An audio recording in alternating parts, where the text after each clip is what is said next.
नमस्कार, आप दर्श न्यूज देख रहे हैं। मैं हूं परमवीर सिंह। बिहार की सियासत में एक चर्चित नाम की चर्चा आज हम लोग करेंगे, जिनका नाम है उदय सिंह उर्फ पप्पू सिंह, जिन्हें जनसुराज पार्टी का पहला राष्ट्रीय अध्यक्ष बनाया गया है। आखिर कौन है पप्पू सिंह, उनका पारिवारिक और सियासी सफर कैसा रहा और क्यों प्रशांत किशोर ने उन्हें इतनी बड़ी जिम्मेदारी दी है, चलिए इस रिपोर्ट में समझने की कोशिश करते हैं।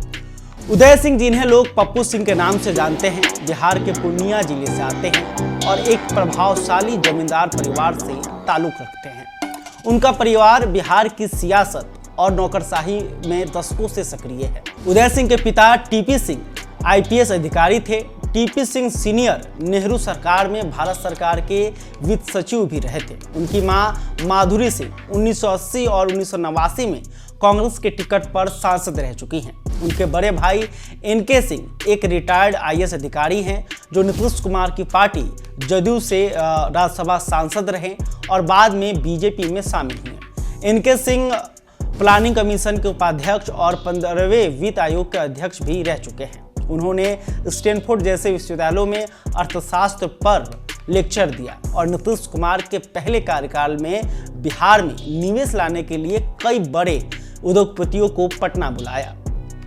पप्पू सिंह की दो बहनें राधा सिंह और कृष्णा सिंह भी आईएएस अधिकारी रह चुकी हैं।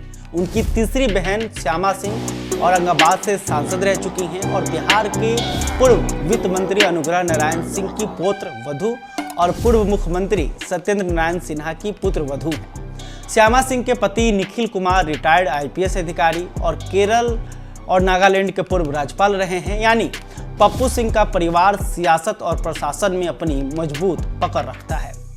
पप्पू सिंह ने अपनी सियासी शुरुआत बीजेपी से की। 2004 और 2009 में वे पूर्णिया लोकसभा सीट से बीजेपी के टिकट पर सांसद बने, लेकिन 2014 में मोदी लहर के बावजूद उनकी हार हुई और वे बीजेपी छोड़कर कांग्रेस में शामिल हो गए। 2019 में कांग्रेस के टिकट पर वो पूर्णिया से लड़े, लेकिन यह सीट जेडीयू के खाते में गई और उनको हार का सामना करना पड़ा। 2024 में उन्होंने निर्दलीय उम्मीदवार पप्पू यादव को समर्थन दिया और पप्पू यादव यहां भारी मतों से जीतने में कामयाब रहे। इसके बाद पप्पू सिंह प्रशांत किशोर की जनसुराज पार्टी से जुड़े। 2019 के चुनावी हलफनामे के अनुसार पप्पू सिंह की कुल संपत्ति 371 करोड़ रुपए थी।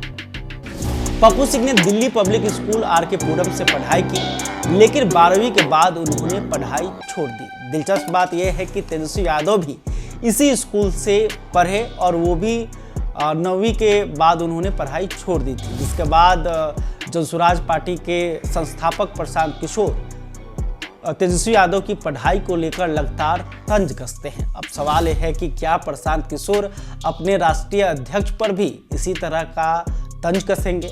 हालांकि कुछ लोगों का मानना है कि लोकतंत्र में शिक्षा से ज्यादा कॉमन सेंस और जनता की समस्याओं को समझने की क्षमता मायने रखती है। पप्पू सिंह भी 2 बार सांसद रह चुके हैं, यह भी उनकी एक बड़ी उपलब्धि है और तेजस्वी यादव के नेतृत्व में महागठबंधन ने विधानसभा चुनाव में 116 सीटों पर जीत हासिल की थी। यह भी एक बड़ा उदाहरण है। देखिए, 19 मई को प्रशांत किशोर ने पटना में प्रेस कॉन्फ्रेंस करके पप्पू सिंह को जनसुराज पार्टी का पहला राष्ट्रीय अध्यक्ष घोषित किया। 150 सदस्यों वाली कोर कमेटी ने यह फैसला लिया कि पप्पू सिंह को राष्ट्रीय अध्यक्ष बनाया जाए। पप्पू सिंह का सीमांचल में एक मजबूत प्रभाव है, राजपूत जाति से आते हैं, सियासी अनुभव पार्टी को मजबूती देगा, ऐसा लोगों का मानना है। वहीं जब राष्ट्रीय अध्यक्ष बनने के बाद पप्पू सिंह ने कहा कि जनसुराज एक नया पौधा है और हम इसे मिलकर बड़ा करेंगे। अब पप्पू सिंह जो है जनसुराज पार्टी के राष्ट्रीय अध्यक्ष हैं। 2025 के बिहार विधानसभा चुनाव के लिए ये इसे बड़ा राजनीतिक कदम माना जा रहा है। तो अब क्या उनका अनुभव और परिवार की सियासी विरासत बिहार में नया बदलाव लाएगी? क्या प्रशांत किशोर का यह दांव कामयाब होगा?